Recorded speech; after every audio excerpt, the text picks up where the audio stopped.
के लिए मैं आप सबको बहुत बहुत शुभकामनाएं देता हूँ। मैं एक छोटा सा परिचय जो इस मंच पर मुझे पहली बार सुन रहे हैं उनके लिए देता हूँ कि मैं धनंजय वर्मा उत्तर प्रदेश की धरती, विश्व की पौराणिक शहर काशी नगरी से हूँ और मैं यहीं पे दैनिक जागरण अखबार में सीनियर सब एडिटर पद पे काम करता हूँ। पिछले 18 साल से पत्रकारिता में हूँ और 3 साल 5 महीने से मैं परलवाइन इंटरनेशनल को प्रमोट कर रहा हूँ।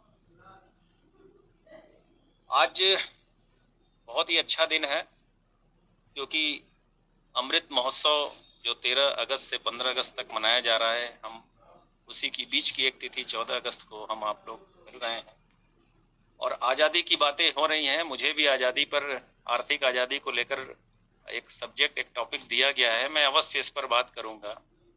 लेकिन उसके पहले मैं मुकेश सर को प्रणाम करना चाहूंगा क्योंकि देश का भविष्य शिक्षक गढ़ता है और शिक्षक, मुकेश सर ने बताया अपने स्पीच में कि वो शिक्षक हैं। तो सर, सर्वप्रथम आपको बहुत बहुत नमन कि मुझसे पहले मुझे अपने एक शिक्षक को सुनने का मौका मिला। बहुत बहुत नमन सर। आर्थिक आजादी सच में बहुत सुंदर सब्जेक्ट है क्योंकि इस धरती पे जन्मे हर इंसान का सपना है कि उसे अपनी जरूरतों के लिए, आवश्यकताओं के लिए और उसके अपने सपनों को पूरा करने के लिए उसके पास इतना धन अवश्य हो कि उसको चिंता करनी ना पड़े। लेकिन कहीं ना कहीं बहुत सारे लोगों का जीवन इस चिंता में ही बीत जाता है, लेकिन हम उसे पूरा नहीं कर पाते हैं। तो शायद यही वजह है कि हमें आर्थिक आज़ादी के लिए प्रयास करते रहना पड़ता है। कहाँ चूक होती है, कहाँ गलती होती है हमसे जो हम नहीं पहुंच पाते हैं, हम थोड़ा सा उस पर चर्चा करेंगे, फिर आर्थिक आज़ादी पे अवश्य आए। जहां तक मैं समझता हूं कि एक किसान जब एक खेत में कोई फसल लगानी होती है, क्या करता है? वो पहले फसल ही लगाता है या फिर वो पहले खेत को तैयार करता है, उसकी मिट्टी को तैयार करता है ताकि उसमें फसल आ सके? क्या करता है?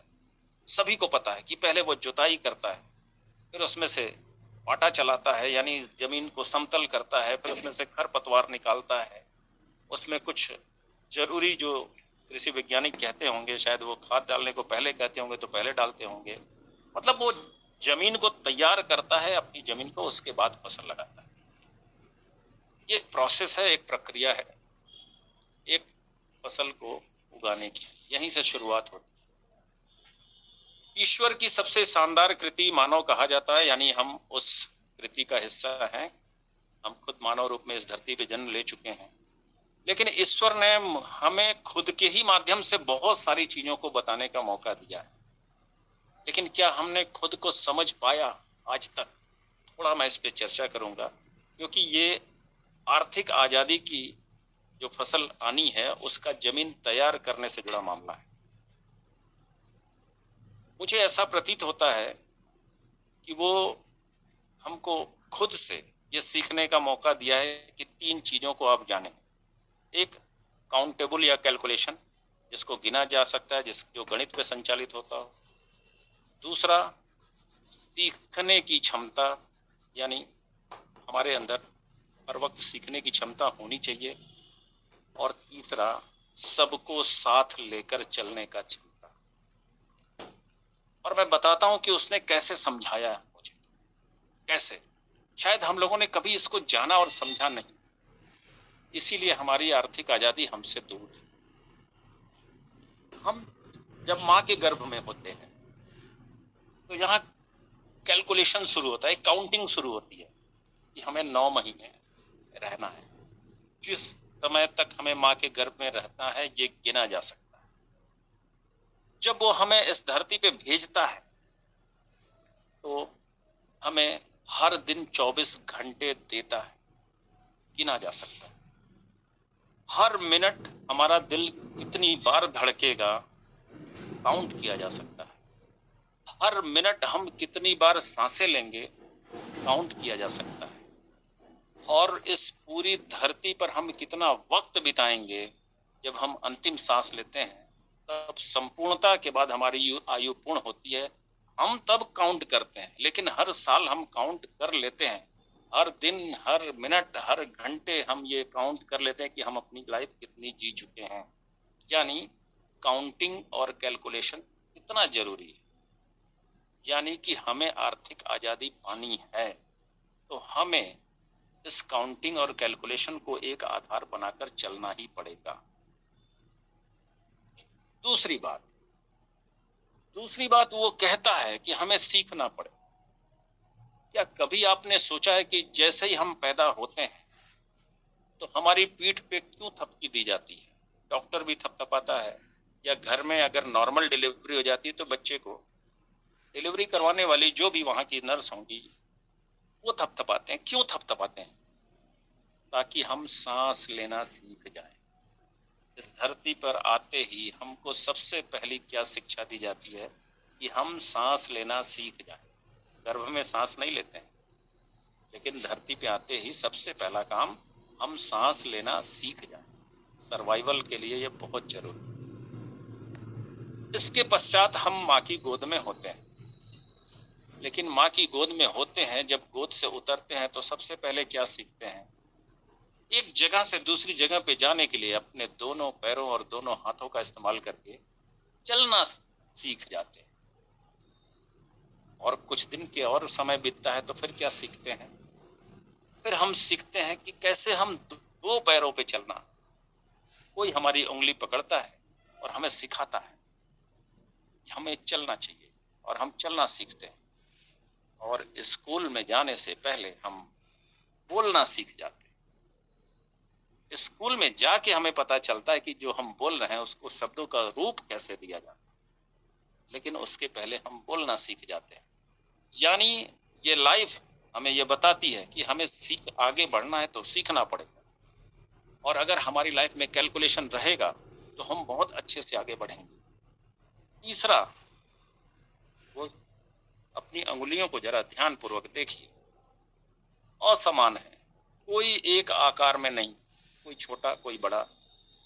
लेकिन कभी आपने ध्यान दिया, जब हम मुट्ठी बनाते हैं तो ये सब एक सतह पे आ जाते हैं। यानी ताकत तभी बनती है। ये बताते हैं कि हमको जीना है तो समाज में हर तरह के लोग मिलें, हमें सबके साथ मिलकर चलना है, सबको साथ लेकर चलना है। तो यहाँ जो आप वक्त दे रहे हैं ये भी एक तरह का श्रम है, जिसको स्किल का नाम दिया जाएगा। हम कुछ सीखने के लिए यहाँ आए हैं और हम अपने स्किल की बदौलत इसको सीखेंगे। हम भी सीखते हैं, आप भी सीखते हैं, यानी श्रम। और ये श्रम का मंत्र कौन देता है? हमारे शरीर।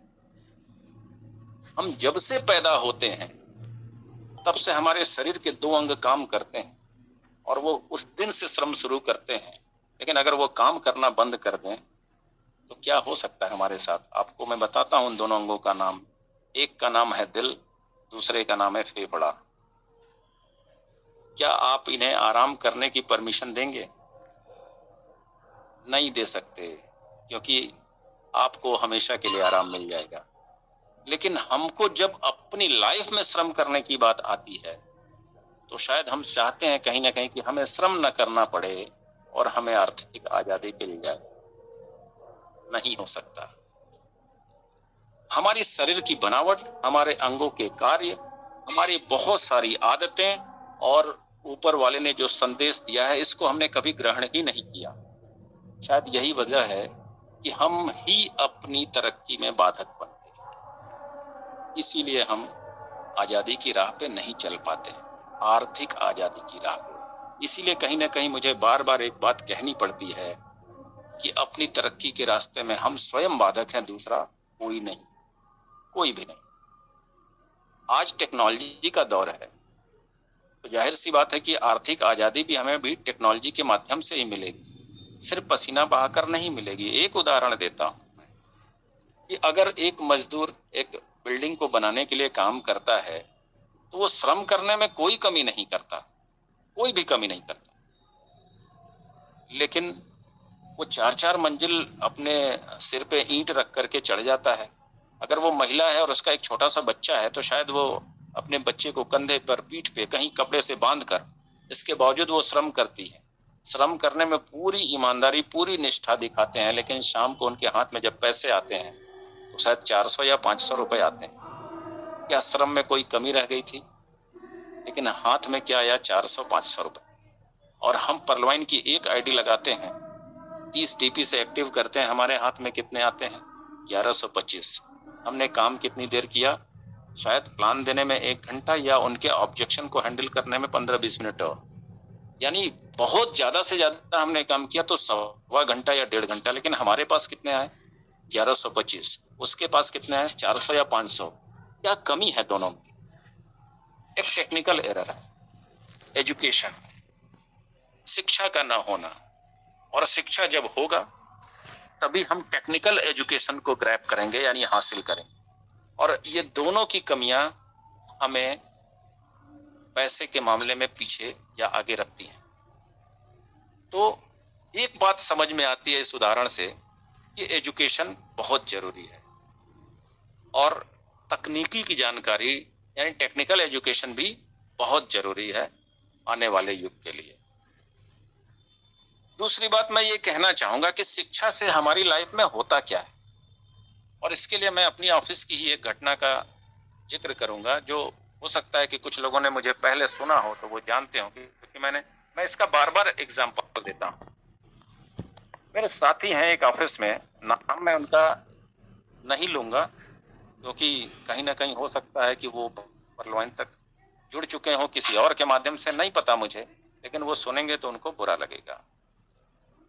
एक दिन उन्होंने मुझसे कहा कि सर आप भी काम करते हैं इस ऑफिस में, मैं भी काम करता हूँ, लेकिन ये ऑफिस जो है ना, ये संस्था दैनिक जागरण, ये सैलरी बड़ा कम देती है। तो मैंने कहा ये आपका सच है जो कि आधा सच है। बोले समझा नहीं मैं। हमने कहा कि दैनिक जागरण का जो मालिक है, नाम उनका है संजय गुप्ता जी, और ये जो ओवरऑल पूरी इंडिया के जागरण के हेड हैं, उनको 5 लाख रुपए महीने की सैलरी देते हैं। जो स्टेट के हेड हैं उनको 1 लाख रुपए महीने की सैलरी देते हैं। जो यूनिट के हेड हैं उनको भी 70 से 75 हजार रुपए महीने तक की सैलरी देते हैं। जो सीनियर सब एडिटर हैं उनको भी 30 से 35 हजार की सैलरी देते हैं, और आपको 15,000 रुपए मिलता है। आपको शायद इसीलिए कम लगता है क्योंकि आपको 15,000 रुपए मिलता है। ये जितने पद हमने गिनाए सब काम 8 ही घंटा करते हैं। इसका मतलब इसका जो मालिक है संजय गुप्ता जी, ये 8 घंटे के 5 लाख देने में भी सक्षम है, 8 घंटे के 1 लाख देने में भी सक्षम है, 8 घंटे के 70,000 भी देने में सक्षम है, और 35,000 भी देने में सक्षम है, और 15,000 देने में भी सक्षम है। क्योंकि आपकी वैल्यू इतनी है, जितनी अपनी आपने बना रखी है उतना आपको दिया जाता है, और जिन्होंने अपनी वैल्यू 5 लाख की बना रखी है उतना उनको दिया जाता है। मालिक किसी को कम नहीं देता। हमारी हैसियत उतनी है जितनी हमको मिलती है। ये बात उनको समझ में आई तो उन्होंने खुद की वैल्यू को बढ़ाने के लिए हमसे पूछा। तो हमने कहा कि आप जो काम करते हैं, हम जिस फील्ड में हैं, अगर उस फील्ड के सफल लोगों को हम जानकारी हासिल करें, हम नए नए करंट अफेयर्स को जानने की कोशिश करें, उससे अपडेट रहें, हमारी वैल्यू बढ़ेगी। यानी नॉलेज से आपका वैल्यू अपग्रेड होता है, और वैल्यू जब अपग्रेड होता है तो पैसा ऑटोमेटिक आपके पास आता है। देखिए ना, वो मजदूर श्रम करके 400-500 पाता है, और आप एक प्लान देते हैं 1125 पाते हैं अगर एक आईडी लगती है। ये एजुकेशन की वजह से होता है। यानी हमें आर्थिक आजादी की राह में स्टेप बाय स्टेप बढ़ना है। अब हम क्यों नहीं बढ़ पा रहे हैं? क्योंकि हमने कभी खुद से कहा ही नहीं कि हमें पैसे कमाना कितना है। किसी और से नहीं कहना है, खुद से कहना है। क्या हमने अपनी किसी भी डायरी में लिखा है कि हमको अंतिम सांस तक अच्छा जीवन जीने के लिए कितने पैसे की आवश्यकता है? कहीं नहीं लिखा। क्या आपको अपना डेथ ईयर पता है? ये बड़ा अजीब सा सवाल है कि भाई मौत का वर्ष मैं पूछ रहा हूं, लेकिन आपको पता होता है, क्योंकि आप बातों बातों में न जाने कितनी बार दूसरों से कहे होंगे, क्या करूंगा 70 साल से ज्यादा जीकर, क्या करूंगा 75 साल से ज्यादा जीकर, क्या करूंगा तब जीकर जब हाथ पैर काम नहीं देंगे। इससे अच्छा है कि भगवान इससे पहले हमें ऊपर बुला लें। यानी आपने कभी न कभी तो सोचा है कि हमको कितना साल जीना है। अगर जो आपने सोचा है वही आपका डेथ ईयर है। आपने सोचा कि 70 साल जी गए बहुत है लाइफ के लिए हमारे, उसके बाद तो हम डिपेंडेंट हो जाएंगे, बीमारियों से घिर जाएंगे। इससे अच्छा है कि हम स्वस्थ रहते इस दुनिया से चले जाएं। तो आप अपनी पैदाइश से अपने जो आपने सोचा 70 साल की उम्र जहां पूर्ण होती है, यही आपके पास टाइम है पैसा कमाने के लिए, और इसी में ही आप अंतिम सांस लेंगे। यानी आपकी उम्र जब 70 साल तक हो तब तक आप एक लग्जरी लाइफ जी सकें जो आर्थिक आजादी पा चुके लोगों के साथ होती है। वहां कुछ तो पैसे चाहिए होंगे। क्या आपने कभी कैलकुलेट किया है कि मेरा घर शानदार होना चाहिए 10 करोड़ का, मेरे पास कार होनी चाहिए 5 करोड़ का, मेरे पास एक अच्छा टीवी भी होना चाहिए, फ्रिज भी होना चाहिए, महीने में एक टूर पे मुझे जाना है विदेश घूमने के लिए, अपने परिवार के साथ हर सप्ताह घर से बाहर निकलना है एक मूवी देखने के लिए, या फिर एक बढ़िया सा डिनर करके तब हम घर लौटेंगे, या फिर हम अपने ही देश में कहीं न कहीं घूमने जाएंगे। क्या इन सब का कोई प्रोग्रामिंग आपने की है? इस पे क्या खर्च आएगा कभी आपने लिखा है? इस दौरान हमें बीमारियां भी आ सकती हैं, क्या हमने इसके लिए अलग से कोई बजट बनाया है? जब हमने ये सब बनाया ही नहीं, खुद को टारगेट दिया ही नहीं, तो हम पैसा कितना कमाएंगे इसका लक्ष्य तो हमने खुद को दिया ही नहीं, और लक्ष्य दिया नहीं इसीलिए पैसे हमारे पास आते नहीं। बहुत बेसिक से समझाता हूं। आप अपने घर से निकलते हैं और हार्ट ऑफ द सिटी, आपके शहर में भी कोई बहुत सेंट्रल बहुत हॉट पॉइंट होगा जहां का मार्केट बहुत खूबसूरत होगा। अगर आप वहां जाना चाहते हैं, मैं एक नाम देता हूं सिविल लाइन, मान लेते हैं वो एरिया का नाम सिविल लाइन है। आप अपने घर से सिविल लाइन जाना चाहते हैं, आपका दिमाग आपको वहां जाने के 10 रास्ते बताता है। आप उससे कभी पूछ के देखिए, वो 10 रास्ते बताता है, 10 तरीके बताता है। आप पैदल जा सकते हैं, आप साइकिल से जा सकते हैं, आप रिक्शे से जा सकते हैं, आप बाइक से जा सकते हैं, आप कार से जा सकते हैं, आप किसी की गाड़ी पे लिफ्ट लेकर के जा सकते हैं, और कोई ओवरलोड अगर कोई वाहन जा रहा है तो उस पर लटक कर भी जा सकते हैं। 10 तरीके बताता है, क्योंकि आपने टारगेट दे दिया कि हमें वहां तक जाना है, तो वो 10 रास्ते बताता है। अगर आप घर से निकले और आपने चुना कि हमें ऑटो रिक्शा से जाना है, आप अगर उसके पास जाएं और उससे बोलें कि सर चलिए, पूछेगा कहाँ चलना है, आप उससे कहिए कहीं भी ले चलो, तो हमें बताइए वो कहाँ ले जाएगा, कहाँ का किराया लेगा आपसे। आपने उसके कोई टारगेट नहीं दिया, इसलिए वो आपको कहीं नहीं ले जाएगा। लेकिन जैसे ही आप कहेंगे कि हमें सिविल लाइन जाना है, वो तुरंत कहेगा कि आइए सर चलते हैं। यानी टारगेट मिलते ही आप अपने लक्ष्य तक पहुंच जाते हैं। क्या आपने खुद को टारगेट दिया है कि आपको कितने पैसे कमाने हैं? कभी नहीं दिया। तो मैं आर्थिक आजादी पाने के लिए पहले ये जानना जरूरी है कि हमें कितने पैसों की आवश्यकता है, क्योंकि जरूरत से ज्यादा जो पैसे होते हैं वो वेस्ट होते हैं। वो आप कभी ऊपर लेकर नहीं जा पाएंगे और कभी अपनी लाइफ में खर्च नहीं कर पाएंगे, चाहे हम हो, आप हो, चाहे वो अंबानी टाटा बिरला ही क्यों ना हो। ये ठीक वैसे ही है कि एक गिलास में पानी भर दें, उसके ऊपर से ऊपर चाहे जितना पानी डाल दें वो वेस्ट जाएगा, उस गिलास में समा नहीं पाए। तो हम कई 100 करोड़ पाने की चाहत रखते हैं, कई 100 करोड़ के लिए प्रयास कर रहे हैं। क्या पता हमारी जरूरत सिर्फ 100 करोड़ की ही हो, क्या पता हमारी जरूरत 10 करोड़ की ही हो, क्या पता हमारी जरूरत 50 करोड़ की ही हो, लेकिन हम मेहनत 1500 करोड़ के लिए किए जा रहे हैं। जरूरत 50 करोड़ की, मेहनत 1500 करोड़ की, 1450 करोड़ किसके हाथ लगेंगे? क्या आप ऊपर लेकर जा पाएंगे? और अगर नहीं जा पाएंगे तो 1500 करोड़ के लिए जो आप मेहनत कर रहे हैं, जो आपने लिखा ही नहीं है, लेकिन आपने उतने बड़े पैसे पाने के लिए अगर मेहनत कर रहे हैं, तो वो मेहनत कहीं ज्यादा है कि अगर ये टारगेट आपके पास हो कि आप 50 करोड़ कमाने के लिए मेहनत कर रहे हैं।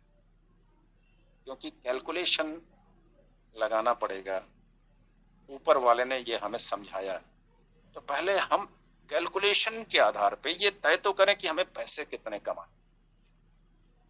आप इसे पर्सनल ड्रीम्स कह सकते हैं, पर्सनल ड्रीम्स, कि कम से कम हमारे पास इतना पैसा हो जिसमें हमारे सपने पूरे हो जाते। इंसान की 3 तरह की जरूरतें होती हैं। प्राथमिक जरूरतें, जिसके बिना वो जी नहीं सकता, रोटी, कपड़ा और मकान। फिर आरामदेह जरूरतें, यानी घर में अगर एक फ्रिज हो तो कितना अच्छा हो, हालांकि हम फ्रिज के बगैर भी जी सकते हैं, लेकिन उससे हमें एक आराम मिलता है, कंफर्ट मिलता है। टीवी हो तो थोड़ा सा मनोरंजन भी हो जाएगा, सोफा सेट हो तो थोड़ा आराम से भी बैठ जाएंगे, बाइक हो तो कहीं भी आना जाना हो आसानी से चले आएंगे, अगर एसी हो तो गर्मी भी नहीं लगेगी। ये सब आरामदेह जरूरतें का हिस्सा है। उसके बाद आता है, वही जो आता है उसी को पाने के लिए हम लोग जब पहुंच जाएंगे उस दौर में, तो हम आर्थिक आजादी के करीब होंगे, और उसे कहते हैं विलासितापूर्ण जरूरतें। 2 जरूरतें, यानी प्राथमिक और आरामदेह जरूरतें, ये दोनों जरूरतें जब तक हमारी लाइफ में है तब तक हम सोचते हैं कि पैसा कैसे कमाएं, पैसे को कमाने के लिए हम क्या क्या तरीके अपनाएं। लेकिन जब आप आर्थिक आजादी पा लेते हैं तो आपकी सोच कहाँ पे होती है, पैसा कैसे खर्च करें। तब कमाने की आप नहीं सोचते, तब आप खर्च करने की सोचते हैं। तो सबसे पहली बात कि आपको खुद आईना बनकर खुद से सवाल पूछना है कि क्या हमने जीवन से ये लेसन सीखा है कि हमें श्रम तो करना ही पड़ेगा। क्या हमने ये सीखा है कि सबको साथ लेकर चलना ही पड़ेगा। क्या हमने ये सीखा है कि विदाउट कैलकुलेशन हम आगे बढ़ ही नहीं सकते, क्योंकि ये आपका अपना सॉफ्टवेयर है और इसी से आप संचालित होते हैं, और इसमें किसी भी एंटीवायरस की जरूरत नहीं पड़ती, इसमें किसी भी प्रोग्रामिंग की जरूरत नहीं पड़ती है। वो उसने बना के भेजा है, बस आपको इसे डिटेक्ट करना है और इसको फॉलो करना है। और जिस दिन भी हम श्रम के रास्ते पे चलते हैं, कैलकुलेशन के रास्ते पे चलते हैं और आलस को कहीं पीछे छोड़कर कुछ पाने की तमन्ना रखते हैं, सबको साथ लेकर चलते हैं, हम आर्थिक आजादी की राह पर पहला कदम रख देते हैं। फिर उसने इस दुनिया के माध्यम से समझाया कि समृद्धि बिना नेटवर्क नहीं आती है। बिना नेटवर्क कैसे समझाया, शायद मैं इस मंच पे बोला हूं पहली बार या नहीं मुझे नहीं याद है, लेकिन मैं फिर से बोलता हूं। इस धरती पे सबसे पहले 2 ही इंसान आए थे। हिंदू उन्हें श्रद्धा और मनु कहते हैं, मुस्लिम उन्हें आदम और हव्वा कहते हैं, क्रिश्चियन उन्हें एडम एंड ईव कहते हैं, और साइंस कहता है ये आदि मानव थे। आदिमानव, इनका दिमाग नहीं था, लेकिन धरती पर आने के बाद इन्होंने जो काम किया वो वही काम किया जो उस ऊपर वाले ने उनके प्रोग्रामिंग में, डीएनए में फीड करके भेजा था।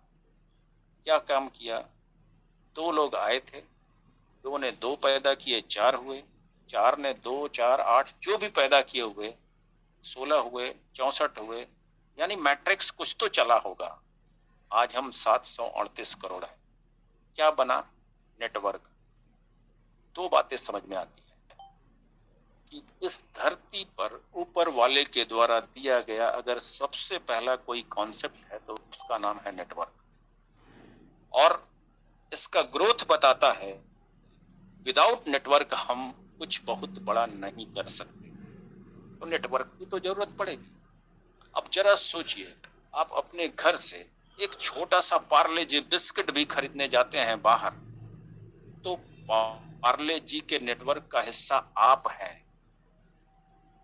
पार्ले जी के नेटवर्क का हिस्सा आप हैं, यानी अमीर कौन बनेगा? पार्ले जी वाला। आप नहीं बनने वाले। आप तब बनेंगे जब आप के नेटवर्क में बहुत सारे लोग, जब आपके नेटवर्क में, तो नेटवर्क का होना बहुत जरूरी है। इसीलिए शायद कहीं न कहीं कुछ अच्छा हम लोगों ने किया है कि हमारे जीवन में परलवाइन जैसी चीज आ चुकी है, और इसमें नेटवर्क भी है, इसमें कैलकुलेशन भी है, इसमें सबको साथ लेकर चलने की बातें भी है, संदेश भी है, और सबसे अच्छा संदेश कि हमें एक दूसरे को मदद करके आगे बढ़ना है, सहयोग करके आगे बढ़ना है, एक इतना अच्छा संदेश भी है। यानी ऊपर वाले ने जितना संदेश दे रखा है, जितना मैसेज दे रखा है, वो सब इस एक सिस्टम में दिखाई देता है। तो आप तय मानिए, आपकी आर्थिक आजादी सुनिश्चित है, सुनिश्चित है, कोई रोक नहीं सकता। लेकिन हर मंचों पर एक मैं चिंता जताता हूं और वो चिंता यहां भी व्यक्त करूं, और वो ये है कि परलवाइन आपको करोड़पति अरबपति बनाएगा, आप बने रहेंगे, इसमें मुझे शक है, संदेह है, संशय है। क्या वजह है कि दुनिया में 95% लोग असाधारण जीवन जीते हैं, 5% लोग अमीर जीते हैं, अमीर बन के जीते हैं, लग्जरी लाइफ जीते हैं? क्या वजह है? ये रेशियो हर ट्रेड में, हर व्यवसाय में, हर व्यापार में और हर युग में दिखता रहा। क्या वजह है? यानी परलवाइन में भी आप आएंगे, ये जो 82 लाख की कम्युनिटी है, जो नए रेफरल प्रोग्राम के बाद हो सकता है करोड़ से भी ज्यादा हो जाए, लेकिन यहाँ भी 95% लोग ही साधारण जीवन जिएंगे, 5% ही जाएंगे विलासितापूर्ण जीवन में, आर्थिक आजादी में। हम उस 5% में टिकते हैं या नहीं टिकते हैं, ये हमें जानना पड़ेगा। हम उस 5% में कैसे आएंगे? तो इसके लिए मैं 4 लाइनें बोलूंगा और आप उसी 4 लाइनों से खुद को देख लीजिएगा कि आप उसमें कहां फिट बैठ रहे हैं। इन्हीं 4 लाइन में मैं भी फिट बैठता हूं और आप, मैं बोलता हूं, सुनिएगा। मुश्किल वक्त मजबूत इंसान पैदा करता है, मजबूत इंसान आसान वक्त पैदा करता है, आसान वक्त कमजोर इंसान पैदा करता है और कमजोर इंसान मुश्किल वक्त पैदा करता है। तो आप मजबूत इंसान हैं, कमजोर इंसान हैं, किस दौर से गुजर रहे हैं, किस वक्त से गुजर रहे हैं, ये वक्त आपको ही लाना है। आप तय करिए कि आप क्या हैं। अगर आप सोचते हैं कि हम बैठे बैठे हमें सब कुछ मिल जाए, तो ये लगभग 95% लोग सोचते हैं। और यही वजह है कि 95% लोगों के पास आर्थिक आजादी नहीं।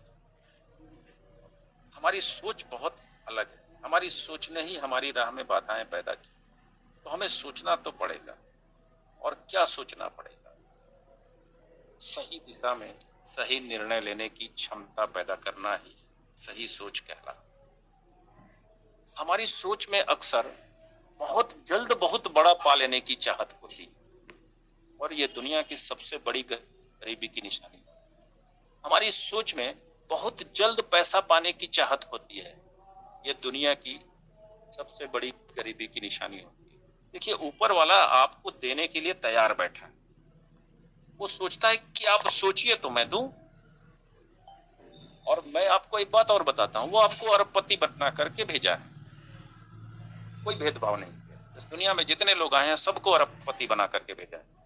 और मैं जब जब ये बात बोलता हूं, अगर 1 to 1 सामने बैठकर किसी से बोलता हूं, तो वो कहता है कि सर क्या मजाक कर रहे हैं, खाने को अट नहीं रहे हैं, खाने को मुश्किल हो रहा है, और आप कह रहे हैं कि अरबपति बना के भेज रहे हैं। मैं कहता हूं कि 50 करोड़ दूंगा, अपनी दोनों आंखें हमें दे दो। राजी नहीं होता है सर। मैं कहता हूं 25-25 करोड़ और ले लो, दोनों पैर दे दो।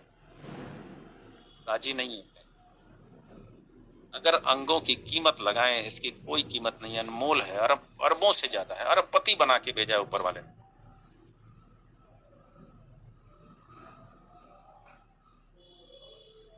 तो हमें उसने अरबपति बना के भेजा।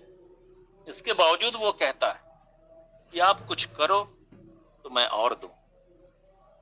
और इंसान क्या सोचता है?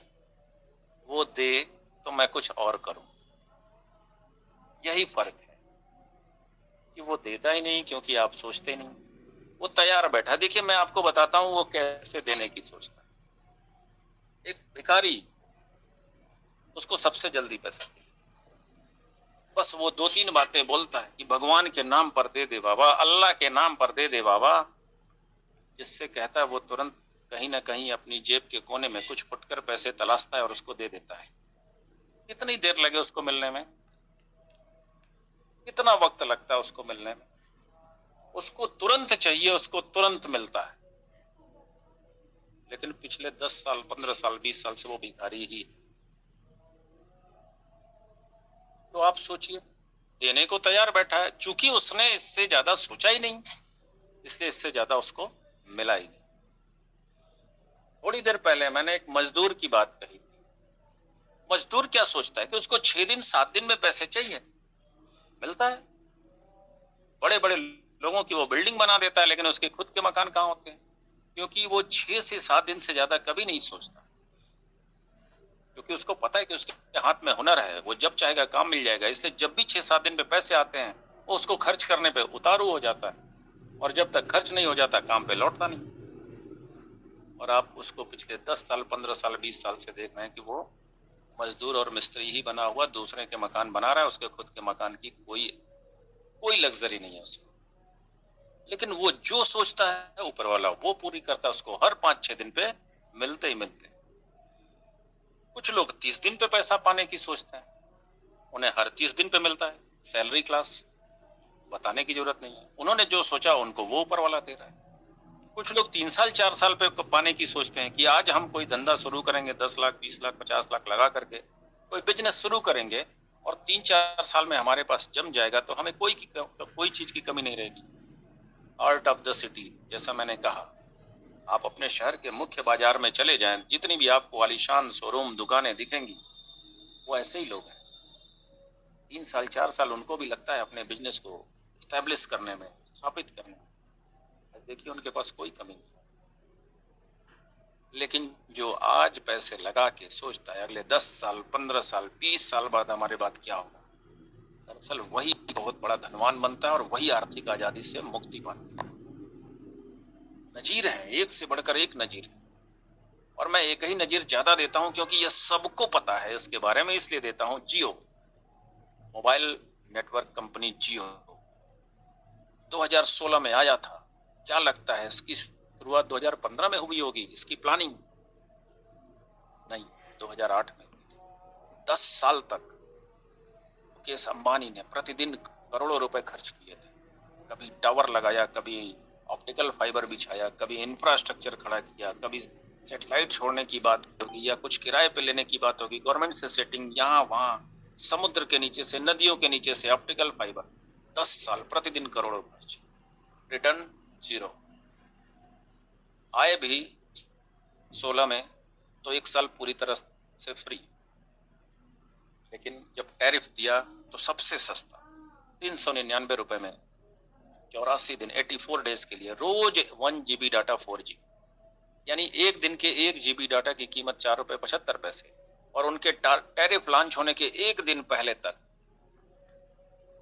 254 रुपीज पर मंथ, 254 रुपए प्रति माह देने पड़ते थे BSNL को 1 GB डाटा 3G एक महीने के लिए। सस्ता कौन और महंगा कौन, आप स्वयं अंदाजा लगाएं। और आज अंबानी वही है, 60 करोड़ से ज्यादा यूजर उनके पास है, पूरा मोबाइल मार्केट कैप्चर करके रखा है। Long term vision. अब इसी लॉन्ग टर्म विजन पे हम जरा पार्लियामेंट को देखते हैं। अभी तक जो प्लान हमने देखा, 2250 के बदले हम 32,89,230 रुपए मिलने की बात कहते, क्या कल ही मिल जाएंगे ऐसा बोलते थे? 5 महीने बाद मिल जाएंगे ऐसा बोलते थे? नहीं, सभी ने प्लान देते समय कहा होगा कि ये 32 लाख मिलेंगे, लेकिन इसमें 8 से 10 साल लगेंगे, बिल्कुल कहा होगा।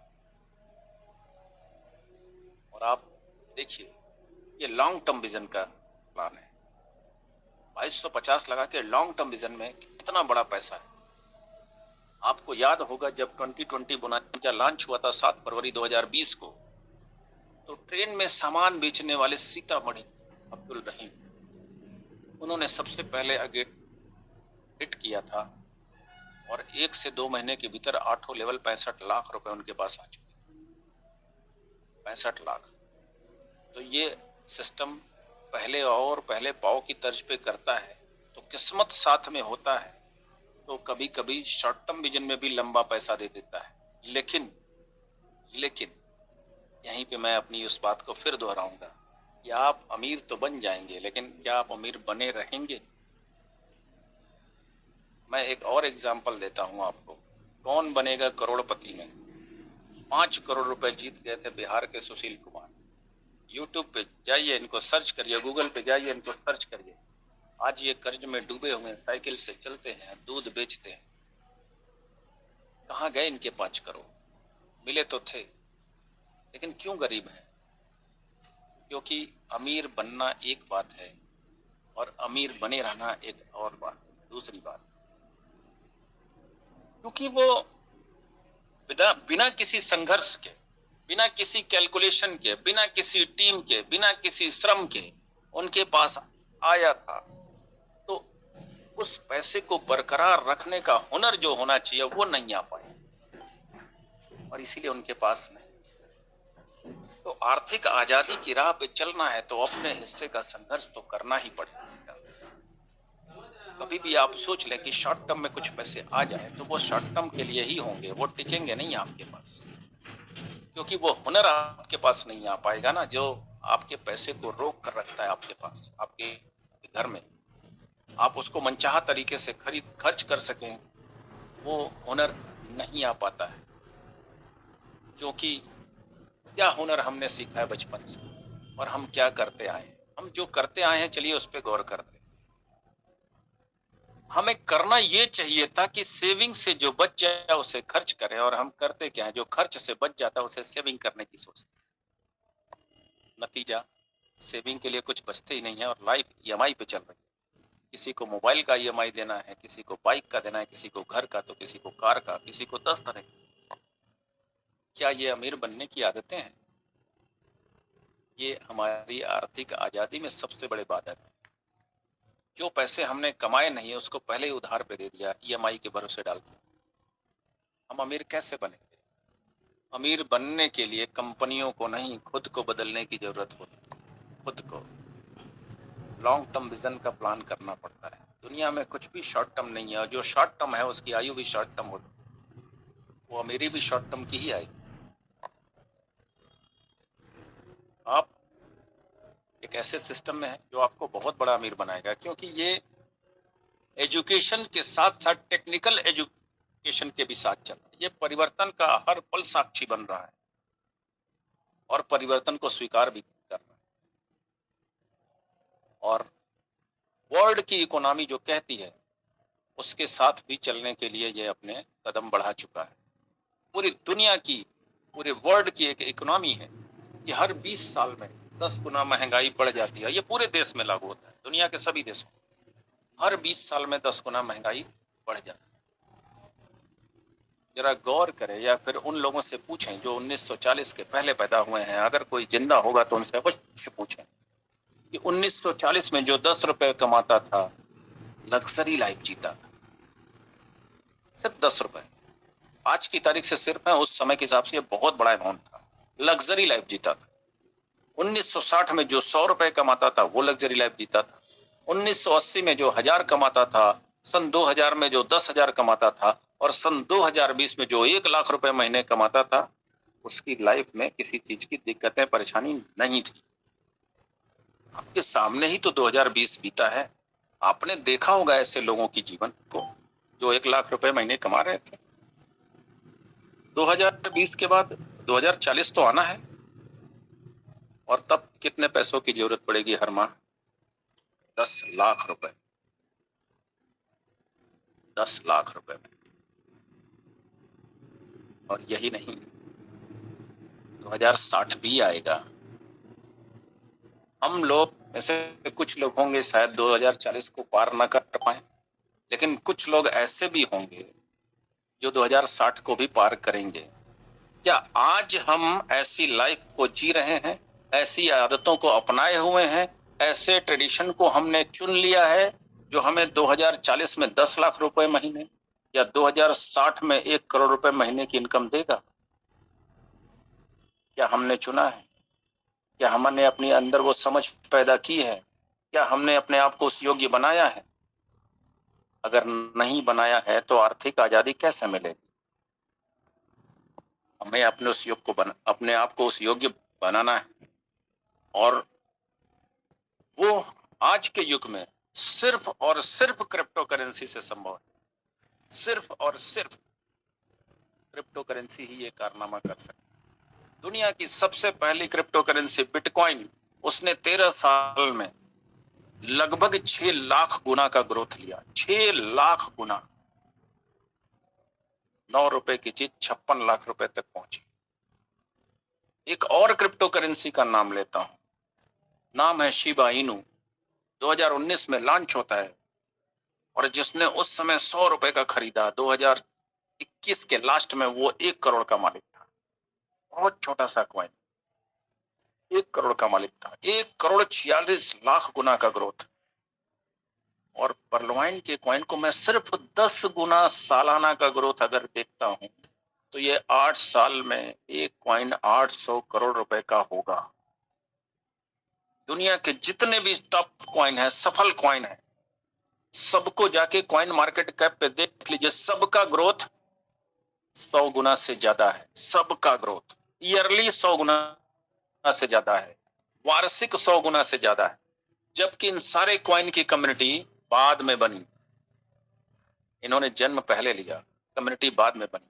इनकी कम्युनिटी के लोग अपनी कॉइन को छोड़कर दूसरे कॉइन पे भी चले जाते थे, यानी वो डेडिकेटेड समर्पित कम्युनिटी नहीं थी। लेकिन परलवाइन ने 80 लाख लोगों की कम्युनिटी बनाई। चलिए हम मान लेते हैं कि ये 80 लाख पर्सन नहीं होंगे, हम इसको घटाते हैं, शायद ये 45 से 50 लाख लोगों की कम्युनिटी होगी, या 40 लाख लोगों की कम्युनिटी होगी, तो भी ये दुनिया के किसी भी क्रिप्टो करेंसी से समर्पित कम्युनिटी है, और किसी भी क्रिप्टो करेंसी से बड़ी कम्युनिटी है। इसने कम्युनिटी बनाने के बाद क्रिप्टो करेंसी अपनी लॉन्च की है, टोकन लॉन्च किया है। इसका ग्रोथ उनसे कहीं ज्यादा जाने वाला है। लेकिन सिर्फ 10 गुना का ग्रोथ मैं कैलकुलेट करता हूं। 80 रुपए से लॉन्च हुआ है, 1 साल में सिर्फ 10 गुना, जबकि 15 दिन में 4 गुना का ग्रोथ करीब पहुंच चुका है। आप देख रहे हैं अपने ट्रस्ट वॉलेट में, जब पीवीसी मेटा टैब ब्राउजर के माध्यम से जब pvcmeta.io पे जाते हैं, तो आप देखते हैं कि एक पीवीसी मेटा टोकन बराबर कितने BUSD, उसका ग्रोथ अपनी आंखों से आप देख रहे हैं। आज 15 दिन हुए हैं।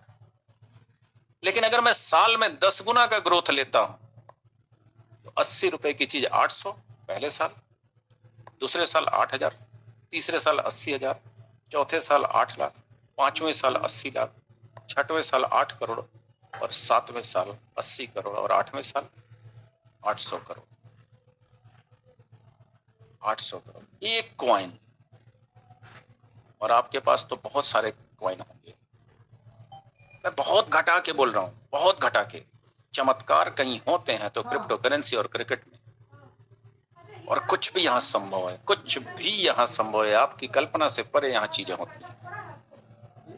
तो आपका परलवाइन इंटरनेशनल इस परिवर्तन और इस टेक्नोलॉजिकल परिवर्तन को स्वीकार करते हुए उस पथ पे आगे बढ़ चला है। हम इस दौर में आ चुके हैं कि शायद हमने कोई पूर्व जन्म में कोई अच्छा कार्य किया होगा जो परलवाइन इंटरनेशनल हमें मिला है। ये अमीर बनाएगा। आप अमीर बने रहने का हुनर सीखिए सर, हुनर सीखिए। हमारे अंदर बहुत सारे सफल लोगों को बुराई करने की आदत बड़ी है। किसी भी सिस्टम के लोग अगर सफल हैं तो सबसे पहले उनकी बुराई करना बंद कर दें हम लोग। मैं ऐसा क्यों कह रहा हूं? क्योंकि सफलता हमें भी चाहिए। अगर हम सफल लोगों की बुराई करेंगे तो क्या सफलता हमारे पास आएगी? दरअसल हम सफल लोगों की बुराई नहीं करते हैं, हम सफलता की बुराई करते हैं। और जिसकी बुराई कर रहे हैं चाहिए हमें भी वही, तो क्या वो हमारे पास आएगी? तो सफल बनना है, सफल बने रहना है, तो सबसे पहले सफलता या सफल लोगों की, जिनके घर सफलता आ चुकी, उनकी बुराई करनी बंद करनी पड़ेगी। बिल्कुल कुछ आदतें बदलनी पड़ेंगी हमें कंपनियों को बदलकर अमीर हम नहीं बन सकते। खुद को बदलना पड़ेगा, और खुद को बदलेंगे तो एक ही कंपनी अमीर बना देगी और हम अमीर भी बने रहेंगे। तो आर्थिक आजादी वहीं से आएगी। क्या हमने अपनी जमीन को आर्थिक आजादी के लिए तैयार किया है? मेरी इस स्पीच के बाद आप लोग स्वयं आत्म मंथन करिएगा कि हमने आर्थिक आजादी पाने के लिए कौन कौन सी अपने अंदर गुण बनाए हैं और कौन कौन सी आदतें विकसित की हैं। और जो भी लगता है आपका दिल जिस आदत पे उंगली रख दे कि नहीं ये तो हमें आगे बढ़ने से रोक रहा है, उसको तुरंत छुटकारा पा लीजिए। कैलकुलेशन, सबको साथ लेकर चलना सीखना और श्रम, 4 संदेश हमारे शरीर से मिलता है जो ऊपर वाला हमें देता है। हमें अपने इन्हीं गुणों को पहचानना है और इसी को अपनाना है। बाकी सब अपने आप होता जाएगा, सब अपने आप होता जाएगा। तो मैं सिर्फ इतनी सी बात ही कहूंगा और इसी के साथ अपनी वाणी को विराम दूंगा। वजह, हमें संपर्क किया गया शाम को और उसके पहले मैं 8 बजे एमजीआरडी ग्रुप के मंच को टाइम दे चुका हूँ। उसके बाद जब वहां से समय खत्म होगा, विदर्भ ग्रुप में मुझे जाना है, ये पहले से टाइम फिक्स है। अकस्मात मुझे आमंत्रित किया गया, फिर भी मैं कहा कि मैं आऊंगा। तो मैं अभी 8 बजे तक आपके पास उपस्थित। आपको अगर हमारी बात अच्छी लगी हो तो जरूर अपने शेयरिंग के माध्यम से हमें बताइए क्या। और अगर कुछ मन में सवाल हो तो अभी भी 10 मिनट में मंच पर हूँ, अवश्य पूछ लीजिएगा।